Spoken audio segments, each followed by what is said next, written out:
You're listening to Fox Sports Radio simulcast on FS1 and AEW Network. It's John Thomas Live. Now here's John Thomas. Welcome. It is a Wednesday morning. It is May 12th. Beautiful Wednesday morning here on the East Coast. We got our Dunkin' Donuts. We're having a great time. Shout out to everyone who saw me last week, or excuse me, the last 2 weeks. You've seen me do NFL draft. You've seen me do NBA playoffs. You've seen me up and everywhere on all of the family of Fox Sports Radio networks and Fox Sports television networks. And last night I was informed that we do have a special Havoc episodes coming to you. So we'll be excited and we'll be ready to produce those. Those should be coming in the next couple of weeks as well as we ramp up towards Action Wrestling's Havoc Rumble, right? One of the biggest, coolest events of the year for Action Wrestling. Darcy, let's get things started. We got to talk about CruiserClash that happened a couple nights ago. Let's start with CruiserClash.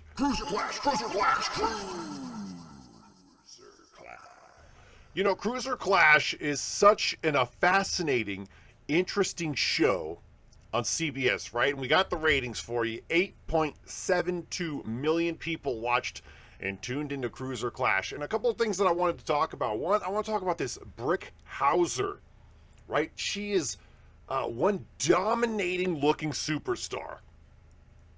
She had this match. Brick Hauser, goes back and forth with, I've heard them say it a couple different ways, but it's the Dutch Beekhoff experience, right? So she goes back and forth with him, and he's an incredible superstar too. Still trying to find his footing here in Action Wrestling, and I believe he's going to find it. But Brick picks up the win. Like, she kicks out of his, I don't know what move it was. It was like a diving foot stomp.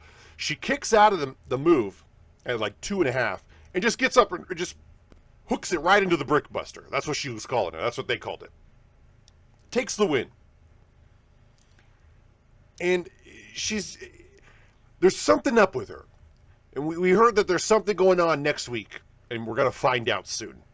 Well, I'd like to find out, because she is a dominating superstar. And she has, what I can only assume is like a tag team partner of some sort. I don't know what that's about, but I'm looking forward to it, because if it's anybody that's dominating as her, my gosh, look out. My gosh, look out. If they're anything as even remotely close to as dominating as she is, wow. She's also booked this week on CruiserClash against Spade Martinez. If she defeats Spade Martinez, Brick Hauser might be the next, dominating female superstar in Action Wrestling. And I mean that in a great, and I don't mean just female. I mean, she's just a dominating superstar, just like Spade Martinez was. It didn't matter if you were male, female, alien, or a truck. Spade Martinez was just dominating you inside that ring in CruiserClash. Brick Hauser is almost exactly like it. We might have to have Spade pass the torch, as they say, on CruiserClash. Another thing I wanted to look at was Addie A. She's coming around, and she's finally saying hi to all her friends, right? We finally got a segment where Addie A. and Sarah Pettis crossed paths, and Pettis was just kind of, well, she's just in her new shoes, I should say, right? Pettis is doing her new thing now with the Devil's Gate as the Cruiserweight Tag Team Champion. Addie A. had nothing really to say to her other than a couple of words, and Pettis didn't really care. And then Addie A. sees Regan Voorhees, our Cruiserweight Champion, and she's trying to get her attention, and Regan just pays no attention, right? None. Addie A. is looking forward to the day where she can slap the hell out of Regan Voorhees. I don't know, because we do have a Cruiserweight Championship match next week on CruiserClash. I'm not sure if Regan Voorhees will still be Cruiserweight Champion, but one day Addie A. is just going to slap the spit out of Regan Voorhees' mouth, and she wants to bad.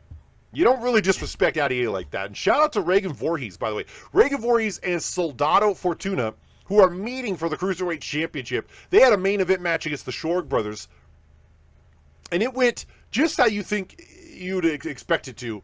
They pick up the win, but as soon as the match is over, Regan Voorhees goes for like a pose, like a taunt to end CruiserClash. The lights go out, the lights come back on, and it's a rose, a black rose, that I am assuming Soldado or Victoria Richardson put into the hands of Regan Voorhees. Talk about mind games. And I mean mind games. From Soldado Fortuna, getting inside the head of Regan Voorhees before their Cruiserweight Championship match, which is coming up this Monday night on the final episode of CruiserClash before the Havoc Rumble. And both of those entrants, they're in the Havoc Rumble. We're going to see Soldado and Regan. One of them will be Cruiserweight Champion, and they'll be inside the Havoc Rumble competing for that main event spot at Evolution 4. So not only could they be Cruiserweight Champion and have to defend the title at Evolution, but they could be in the main event facing Ash Blake and the World Championship. The main event of Evolution 4 on the line for Havoc Rumble. One of those two will be Cruiserweight Champion. Of course, in the next week's match, we do have that Tag Team Championship match for the Cruiserweight division where the Gatecrashers are going to defend against the two gents. This week, we saw just Carly Nash and Nikki Vaughn. They just went crazy, went ballistic. I'm talking ballistic. They went crazy with a baseball bat. And then we saw Jim Mudd like jot down a list. Is that the official list for the TLC match for the Cruiserweight Championships at Evolution 4, which is going to be primetime on CBS the night before? Like, is that the list? Is that the official list? Because if it was, then Red, White, and Bruised, they're on it. They're inside that TLC match for the Cruiserweight Championship. Like, talk about hell yeah. And we all know how much I praise, how much I love, how much I honor, how much I respect Carly Nash. One of the top 4 superstars of all time. Take that to the bank. I want you to put all that money in a bag, and I want you to take it to the bank. Take all of that money that you got and deposit in the bank. Take it, hide it in a safe in the bank. Carly Nash, one of the top 4 superstars in action wrestling of all time. Of all time. It was a wild episode of CruiserClash. I mean, we saw Masood Atisian do some things. Addy Aid picked him up in the win. There's a lot of moving pieces, a lot of moving parts, but it all comes to a head this coming week on CruiserClash, where we get 2 championship matches. We have a match where the loser is out of the Havoc Rumble. A lot of cool stuff. I hope you guys tune in. Let me know how you think. Let me know how you feel about CruiserClash going forward. I'm looking forward to those 2 championship matches the most. I mean, those co-main events. As long as Jim Mudd does not get involved, those championship matches should be huge. We're going to be right back here on John Thomas Live. We are live at Fox Sports Radio. Darcy, hit the Dunkin' Donuts commercial. We'll be right back. When we come back, we got the top 5 moments of Monday Night Clash here on John Thomas Live. Introducing Dunkin' Donuts all-new freshly baked muffins. They're incredibly delicious and bigger than ever before. You'll love them for a long, long time. Of course, nothing lasts forever. Bigger muffins, bigger taste, new from Dunkin' Donuts. Stop in today and try Dunkin' Donuts' new bigger muffins with a cup of delicious coffee. Welcome back to John Thomas Live. We got the top 5 moments of Monday Night Clash coming up next. But first, we're going to let you know Torture will not be calling in here today. It's Wednesday. Unfortunately, we have to we produce this show here. It's a Wednesday morning.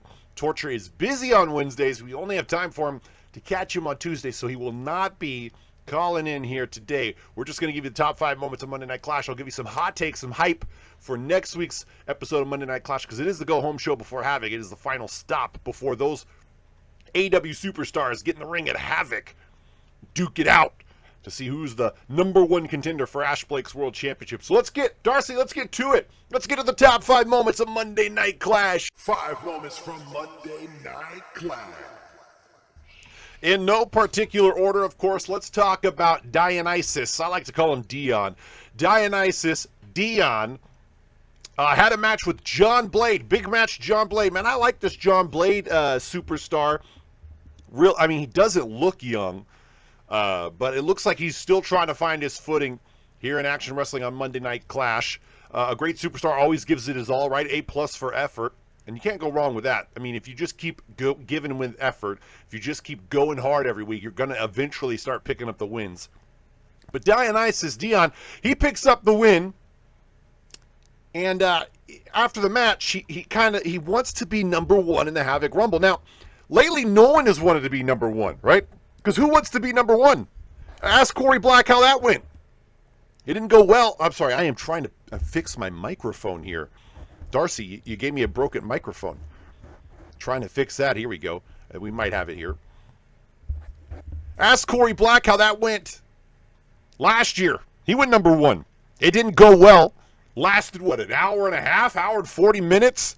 He wasn't number 1 at the end. I'll tell you that much. He wasn't number 1 contender at the end. So Dion, he says, I'm going to run the table, I'm going to run the gauntlet, right? We know this the last couple of weeks. He wants to be number 1. Every week, Alexander Pasternak, the general manager of Monday Night Clash, he tells him, no. He says, no, thank you. He says, no, get the hell out of my ring. He says, don't ever ask again. What's Dion do? He continues to ask. Dion wants to be number 1 in the Havoc Rumble. So last night, he beats John Blade. We go to a commercial break. We come back. 8.9 million people are tuning in. We come back from a commercial. Live on Monday Night Clash. Dion is still in the ring. He's asking, hey, are you guys not entertained? Here I am beating ass. I'm winning matches. I'm taking names every week. I want to be number 1 in the Havoc Rumble. This time, Alexander Pasternak, general manager of Monday Night Clash, he doesn't even come out. Doesn't even come out to give an answer. He probably whispered in the back, no. Hey, are you going to go out there? No. Hey, are you going to ask Dion and tell him to get out of the ring? No. Are you going to tell Dion that he can't be number 1 in the Havoc Rumble? No. Are you even going to show your face on television for the next hour and a half? No. So what's he get? He gets a no. He gets a no answer. So Dion says, screw it. I'm going to leave the ring. I'm going to go find you. Cannot find him. Later in the night, we see Rampage just barge into the office. And he says, I don't give a crap what Dion has been talking about, right? He didn't say that in so many words, but I mean, the implication here is I don't care who says they're number 1. I'm telling you that I should be number 1. And Rampage, this big, athletic, speedy-sized monster, says I should be number 1 in the Havoc Rumble. What is with these folks? Why do they want to be number 1 in the most difficult and what I'm assuming is going to be the most difficult Havoc Rumble of all time this year? With so many superstars, I think they've got, 50 or 60 superstars lining themselves up on this list to be in the Havoc Rumble. And you want to be number 1? Why? Rampage wants to be number 1. Alexander Pasternak just kind of blows him off, doesn't say anything. Rampage goes out there, beats the wheels, beats the brakes, beats the bumpers off Darren Marsh and Big Bubba together. It's not a handicap match. He's beating up Darren Marsh. He slams Big Bubba. Rampage, so athletic, so speedy, so strong, picks up Big Bubba, slams him down, pins Darren Marsh and Big Bubba at the same time, telling you why he should be number 1, showing you why he should be number 1, demanding that he be number 1 in the Havoc Rumble. And so finally, later in the night, Alexander Pasternak makes it official. Ding, ding, ding, ding, ding, ding, ding. Folks, it is official. Dionysus goes 1-on-1 this Monday night on Monday Night Clash against Rampage. The winner gets to be number 1 in the Havoc Rumble. These matches used to happen, and it was the loser who would be number 1 in the Havoc Rumble. This year, they've got a match where the winner is number 1 in the Havoc Rumble. And I'll tell you what, I hope it's Rampage. Dion, let me talk sense into you. Are you listening, Dion? I want you to hold the phone as close as you can to your ear. Come on, Dion, come a little closer to the ear. Come on, put the phone a little closer to the ear. I want you to listen to this. You're not going to win! Why the hell would you want to be number 1? I swear, Dion, like he said, a man who's got nothing to lose, I guess, right? And everything to gain. Yeah, you're not going to win, Dion. You shouldn't win the match against Rampage because you're not going to win the Havoc Rumble. You need to be like second to last. We know Spencer Adams is the final entry due to him winning the Battle Bowl at the Battlefield pay-per-view back in February. But Dion, you should be second to last, not first. Spoiler alert, Dion, you're not going to win. Dion is crazy. Dion is crazy. Let's talk real quick about these newcomers, these new superstars. I know I touched on Rampage a bit. What a dominating monster he is. Let's talk about Neo starting to pick up wins here every week on Monday Night Clash. What a fascinating superstar he is. We've got Eric Steele, who's picking up wins. We got Donovan Rain, who beat, I believe, Bam Beefer, right? The violent, raging one. Bam Beefer, who's slowly turning into this hardcore monster. But Donovan Rain picks up the win. Now, he has a television championship match, right, Darcy? Can you check on that? Because I believe Claire Hawkins is defending the television championship next week on Monday Night Clash against Donovan Rain. But some of these superstars, we got Jill Park, who is in talks, I think, with MTV or something, right? Like, what are these new superstars coming in Action Wrestling already making like a powerful dent, right? They're already making their presence known, I guess you could say. I like it. I like these new superstars. Jill Park. I mean, just saying that name comes right off the tongue. Right off the tongue. Jill Park, Eric Steele, Donovan Rain, Neo. I mean, these guys are picking up wins. They're dominating left and right. Even big match John Blade. I mean, an A+ for effort, right? If you show your effort, you're committed to this game, and you put everything you have into every match every week, you're going to pick up wins. It's going to eventually happen here at Action Wrestling. That's how it works. And I just love these new superstars. I want to see big things come out of these superstars when Havoc Rumble hits, and I expect that they will. These superstars they're no slouches. I think we have got. The last time I saw a new crop of superstars like this, I think we got was that Carter Shaw, Graham Baker, Norris Cranley, and like Downfall, right? Like, I may not have the timing exactly right, but I believe like it's something like that. So if these new superstars are anything like the names I just listed, my gosh, we are in for a great run the next couple of years, right? If Eric Steele, Donovan Rain, Rampage, Jill Park, and Neo or anything like Carter Shaw or Downfall, man, these guys are like Matthias Minsell, right? Another one that came around last year.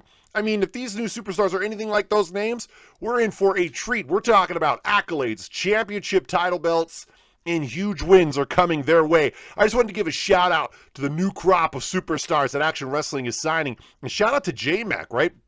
We'll have to get him on the, maybe we can get him in the next couple of weeks. We got to talk to J-Mac. He's, I think he's talent manager, right? Operations manager, talent relations for Action Wrestling. And he was a former superstar. If anyone remembers, God, what a terrible wrestler he was, right?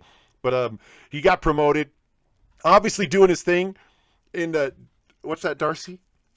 Trying to sign a mop? They're trying to sign a mop? Are you joking? Like, I don't know what you're saying. Trying to sign a mop. James, I guess there's some like Twitter petition to trying to sign a mop. I don't know. I guess we're really gonna need J-Mac to come on the show and explain that one. They're trying to sign a mop. I don't even get that. Trying to sign a mop? What's a mop gonna do? A mop can't wrestle? What the hell's a mop? Gonna try to sign a mop. Anyways, a shout out to the new crop of wrestlers. Jill Park, Eric Steele, Donovan Rain, Rampage, Neo. New crop of Action Wrestling wrestlers. Man, I'm looking forward to you guys performing well in Havoc Rumble. I hope you do. Good luck. Put everything you got. Put everything you got in that Havoc Rumble, because I can see big things coming out of you at that Havoc Rumble. Speaking of Downfall, he picked up a momentous win against Odin Balfour. Odin Balfour and Downfall. Did they go toe-to-toe or what? They went head-to-head, toe-to-toe, mano-y-mano. I mean, they duked it out. I could have watched another 30 minutes of that if it was possible. Instead, it got ruined, thanks to the Actiontron lighting up and showing this Walter graphic again. We know Walter's coming for the Havoc Rumble. We know he's in it. Just show yourself, Walter. One of the most dominating superstars of all time in Action Wrestling has now resorted to just showing up on the Actiontron, and it's just a logo of his name. And he's been playing mind games with Odin Balfour, of all people, which goes back to January of 2020. That's over a year and a half ago, when they competed for the World Heavyweight Championship, where it is assumed that Walter murdered Odin's father. Yeah, let's talk about that. And while he's not in prison. So he's been playing mind games with Odin Balfour the last couple of weeks, and it cost Odin a huge win against Downfall. Talk about picking up momentum before the Havoc Rumble. The Lost Breed has sort of slowly picked up huge wins as of late, right? James Nightingale, the king of the last man standing match, picked up that huge win against Matthias Minsell just a couple of weeks ago in a last man standing match, this huge main event on Monday Night Clash. Now Downfall picks up a huge win against Odin Balfour. The Lost Breed, as they've sort of dwindled down, and we've been thinking, here comes the collapse, right? They're crumbling within. No, They've just picked up a win against Odin Balfour. So Adrian of MS13, James Nightingale, his wife Alice, who are tormenting QDT and Jenna Bauer and Tawny, and I mean, whatever it is they're doing. And then you have Downfall picking up a huge win against Odin Balfour. What a win for Downfall. I mean, what a win for Downfall. A huge win. Downfall picked up, I mean, could possibly be the most momentum going into the Havoc Rumble could be in Downfall's favor. Tell me right now on Twitter, tell me to my face right now. You can FaceTime me, call me, text me, send a fax, hit me up on a VCR, I don't know. Try to hit me up on the beeper, Twitter, Facebook, whatever you can. Tell me right now who has the most momentum going into the Havoc Rumble, and their name isn't Downfall. Because I'll tell you, you're wrong. Downfall has the most momentum going into the Havoc Rumble. I know Spencer Adams is the final entry, but tell me when that's ever paid off. Right? No one's ever won from the final entry.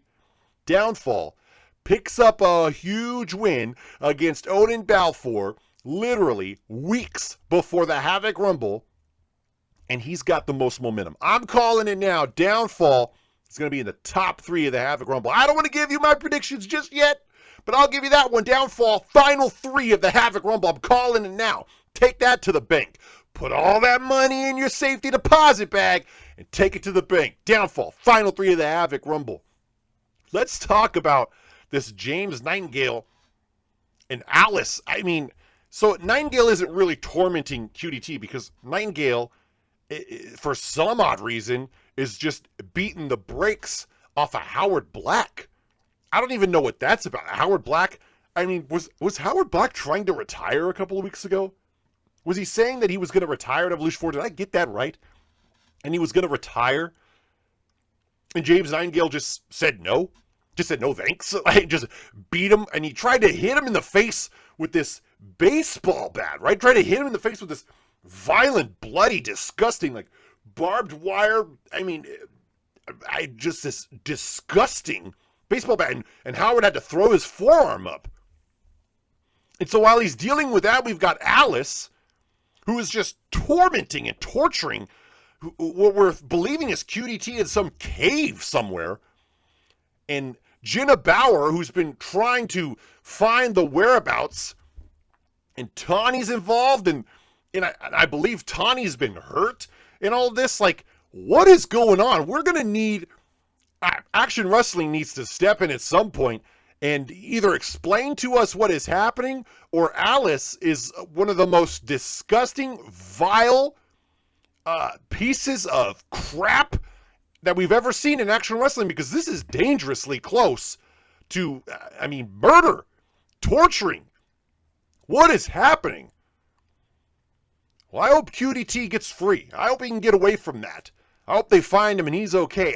Who knows what's happening with it? If you can, go back and tune in and try to DVR and TiVo the last couple of weeks of Monday Night Clash, because you've got to follow. If you're not following along, you should be. Because it is in-depth, it is crazy, and QDT, who's one of the greatest cruiserweights of all time, one of the top superstars for Action Wrestling, and I don't even know if we're ever going to see him again. If you haven't been following along, you should be. If you haven't been following along, you should be. Because this is huge. If we never see QDT again, if we never see Tawny again, this is big. This is crazy. Alice should be locked up in a penitentiary and the key should be thrown away. But that's the lost breed for you, right? And James Nightingale I don't even think he's paying attention to any of it. I mean, does he sleep next to Alice? He's got to know this has been happening. But he doesn't even give a crap. He doesn't care. Oh, man. Oh, man. As a story develops every week, it's like we get a little bit more information, but it's never enough. And I hope QDT is okay. Because it is a crazy story. If QDT is alive and he's okay, I hope he comes back and I don't even know what to say. I hope he just beats the crap out of Alice. I know that's a difficult thing to hear nowadays. A man beating a woman, but is Alice even a woman anymore? She's a monster. And James Nightingale doesn't even pay any attention to it. He's got his own problems with Howard Black. Man, it is getting crazy before we hit the Havoc Rumble. And speaking of crazy, the main event saw Philidor Holdings, that billion-dollar joke, Lissy Hope, Carter Shaw, who's throwing his career and life away, and the world heavyweight champion Ash Blake. They went 3-on-3. The Philidor Holdings crew went up against the following, which was Dandy DeVito, Kyle Kemp, and CJ Phoenix. We heard Chase Jackson wasn't really involved this week with the following, still at the compound and tending to Wesley, who we know is still nursing his injuries. That happened thanks to the Philidor Holdings, thanks to Ash Blake. And so the main event, it breaks down because Dandy and Kyle Kemp, who are gaining momentum, and I believe it's Dandy gaining the most momentum here. When I watch this back, Dandy looks to me like he's got the match in the bag. He's going to take Carter Shaw to task. And Kyle Kemp gets in his head that he's going to try to help out here near the end of this match. And it backfires. And the way it backfires is like, it's like Dandy has always assumed that is Kyle Kemp even leading the following anymore? Does he have 1 foot in and 1 foot out? Because this is Kyle Kemp created the following a year ago at the Havoc Rumble, right? He was Grayson Ward from like November of 2019 into the Havoc of 2020. It's Grayson Ward. He has this huge helmet mask on, was a television champion, bamboozled all of us when he unmasks in the Havoc Rumble last year as Kyle Kemp, creates the following of Odin Balfour. Odin didn't work out, so Kyle Kemp drives him into the mat, gets rid of him. Then near Clash 100 last year, picks up Wesley and Dandy, adds CJ Phoenix later on. They become successful, right? Wesley's in the finals of Wrestler of the Year tournament. Dandy was on a losing streak, is now tag team champions with Kyle Kemp. Now they're the record-setting longest tag team championship reign in the history of action wrestling. CJ Phoenix, in this huge main event, picks up a win over Spencer Adams. Now he's the new hardcore champion, fights in the first ever Execution cage match that wasn't on the Execution paper. He was live on Monday Night Clash. They're the most successful team, the most successful stable. And Kyle Kemp looks to have like 1 foot out. And every time Dandy brings this up, there's some sort of tension. Like, you got to trust the process. Like, Kyle Kemp is like, no, trust me, believe me. Well, it's hard to trust you, pal. It looks like you've got 1 foot in and 1 foot out. Or is Dandy a victim of his own demise here as well? Because Dandy now looks like he's got 1 foot in. Like, maybe he doesn't trust Kyle Kemp. Look, if you're losing trust in the most successful team, the most successful stable of all time here in action wrestling, if they're losing trust, here's CJ Phoenix, poor Phoenix, who just went through bloodshed and hell to keep this hardcore championship in the first ever barbed wire exploding death match in just a couple of weeks, like next month at Evolution. Here he is with all this stress around him. He's got is Vanessa, who's trying to help out CruiserClash. I mean, there's so much stuff going on, and here's Phoenix trying to keep them together. And they're not. They blow up near the end of this match. Philidor Holdings picks up the win. We see Carter Shaw pin Dandy for what has to be 100th time. And Dandy's sitting there like, Kyle, what do we do? Is Kyle Kemp got 1 foot in or 1 foot out of the following? He better have both feet in, because it looks like the following is slowly crumbling before our eyes. Let me tell you this again. The most successful stable, the most successful team in action wrestling, in my opinion, is the following. They've got the finals of the Wrestler of the Year. Wesley was a fantastic former United States champion. Dandy and Kyle Kemp, the most dominating run in the tag team division. Record-setting longest reign with the tag team championships. And you've got CJ Phoenix now holding the hardcore championship. Tell me a more successful team than the following. Sure, Philidor's great and all. Lost Breed's great and all. But they don't got championship belts, except for Philidor's only got the one. It's the world title, which is very powerful. But what is that billion-dollar joke Lissy doing?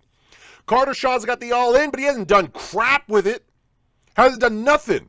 No other title belts, no other records. The following are the most successful team, the most successful stable in Action Wrestling history, and they're falling apart. And the final scene of Monday Night Clash told you the entire story. The three of them, and I mean the three of them, couldn't look each other in the eyes.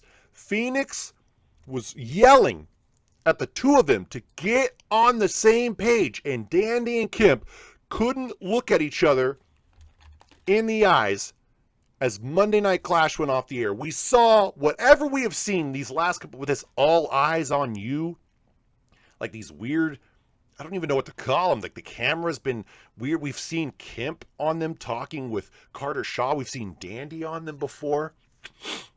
We didn't have one this last week here on Monday Night Clash, but we've seen weird stuff with the following before, right? Then every time Dandy and Kemp talk about it, you could just feel the tension. Something's not right. And I'm sort of with Dandy on this. I think Kemp's got 1 foot out of the following. And for what? For why? It's the most successful team in Action Wrestling history. Wesley's hurt. Phoenix is the hardcore champion. Dandy and Kemp are the tag team champions. Most longest reign, dominating reign, the record-setting, defending reign in the tag team championships in the history of Action Wrestling, and they're falling apart. They're crumbling. And the Havoc Rumble is coming up next. They need to get together. They need to get on the same page. Because Monday Night Clash went off the air, and I believe we have seen, and I think it was Billy. I think it was Billy, or I mean, it might have been Chris, but I think it was Billy who said, is this rock bottom? Is this the end of the following? They're holding championship belts, and they're falling apart. They don't trust each other. This could be the end of the following as we know it. And what we saw on Monday Night Clash, if you're not even close to the same page, or even if you are close and you're still not on the same page, you can't win at that level in Action Wrestling. They better have a big come to Jesus meeting at the compound before the Havoc Rumble, because if they don't, none of them will win the Havoc Rumble. Mark that down. None of them will win the Havoc Rumble. They've got to figure that out. We're going to take our last commercial break. Those are your 5 moments from Monday Night Clash. We're going to take a last commercial break, and instead of doing a call-in with Torture, again, he cannot be here. It is a Wednesday morning. I'll give you some hot takes on Action Wrestling. I'll give you some cool hype coming up next week for Monday Night Clash. Take one more commercial break, Darcy, and we'll be right back. It's John Thomas Live. We're on Fox Sports Radio and Fox Sports Television Network. Introducing Dunkin' Donuts' all-new freshly baked muffins. They're incredibly delicious and bigger than ever before. You'll love them for a long, long time. Of course, nothing lasts forever. Bigger muffins, bigger taste, new from Dunkin' Donuts. Stop in today and try Dunkin' Donuts' new bigger muffins with a cup of delicious coffee.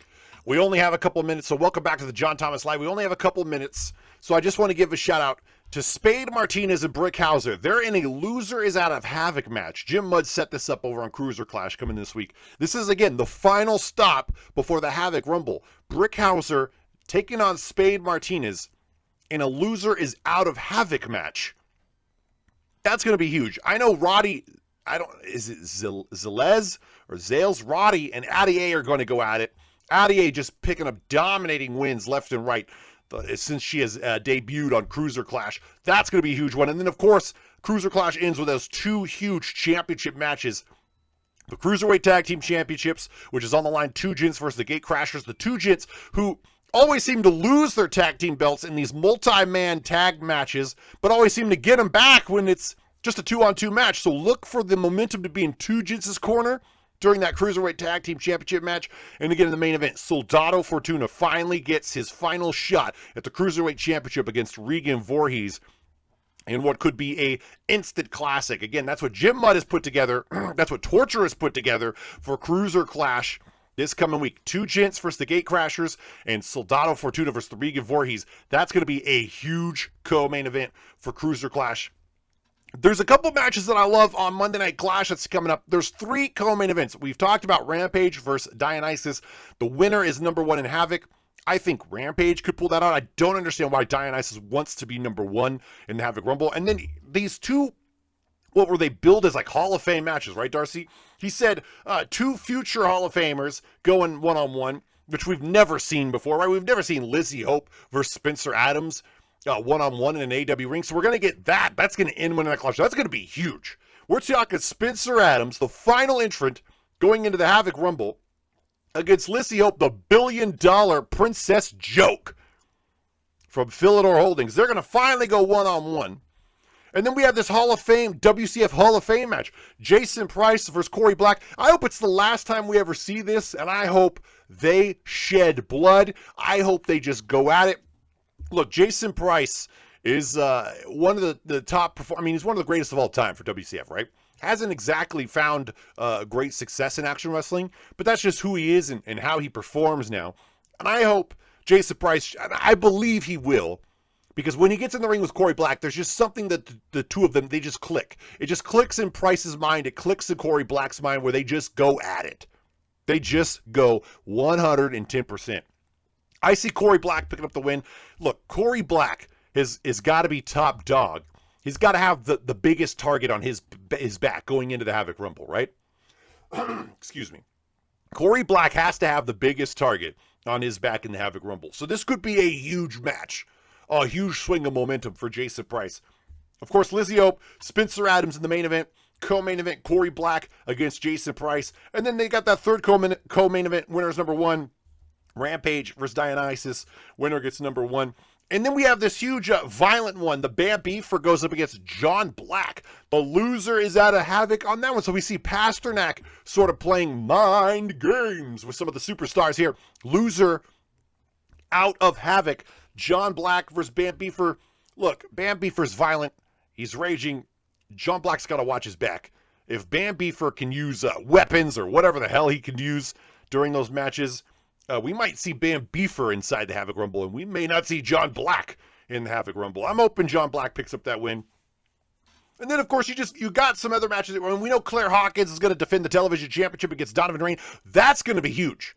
Donovan Rain, talk about an opportunity of a lifetime. You heard me talk about, this new crop of superstars in which we do get to see, Johnny Dangerously. I forgot to mention him what a new superstar he is. Johnny Dangerously will team up with Iljo Park, will team up with Neo, will team up with Eric Steele, and they're going to take on John Blade, Darren Marsh, Big Bubba, Mason Jones. That's going to be a cool showcase of all these kind of like fresh new superstars here in action wrestling. But Donovan Rain with the opportunity of a lifetime. Donovan Rain could be television champion going into Havoc. Talk about like a huge swing of momentum for him as well, right? Claire Hawkins, who is just a dominating 3-time television champion. She's got her hands full with that Here Comes the Pain Donovan Rain, if you ask me. It's going to be a fantastic go-home show, as they call it, for CruiserClash and Monday Night Clash. They got 2 huge championship matches. They've got losers out of Havoc matches. They've got a Havoc number 1. Winner gets number 1 in the Havoc. Those main events are nothing short of like pay-per-view main event matches. Lizzie Hope for Spencer Adams. Spencer Adams is going to beat the brakes on Lizzie Hope. She's a billion-dollar joke. She ain't winning, folks. She needs Ash Blake and Carter Shaw to do all the work, right, before she can win a match. Jason Price versus Corey Black. I'm just hoping Jason Price is at least sober enough to get into this match, because I'm telling you, something clicks, he gets laser sight focus when he's in matches, like these big-time matches, right? So I'm hoping Jason Price brings everything he's got to the table. Corey Black, who's got the biggest target before the Havoc Rumble kicks off. Rampage, I see Rampage just dominating Dionysus. We've got this Devil's Gate match where they're going up against Max Damon, Harvey Marks, Sam Kidsgrove. Harvey Marks, who stole Sam Kidsgrove's Golden Globes. We got Damon, who's kind of just complaining, but he has a point. He wants a fair shot at that United States Championship that's sitting around the waist of Der Metzger. A whole bunch of cool stuff is happening on Monday Night Clash. A bunch of cool stuff's happening on CruiserClash. That's going to do it for John Thomas Live. Thank you for tuning in. We were off the air yesterday, thanks to the NBA playoffs and all that cool stuff they've got going on here on all of our family of Fox Sports television networks and radio networks. But we got to do it today. 8.89 million people average tuned into CruiserClash and Monday Night Clash. We're going to see you next Tuesday, and we've got a bunch of cool Havoc episodes coming your way too, where we're going to break down the Havoc Rumble. You'll get all my full predictions during those episodes as well. You already know one of the top 3. Downfall, I believe, is going to be the top 3, the final 3 of the Havoc Rumble. Be on the lookout for those. I'm John Thomas Live. This was Fox Sports Radio, Fox Sports Network. John Thomas Live, as we do every Tuesday morning. We'll see you next Tuesday morning. I'm John Thomas for John Thomas Live. Good night, folks.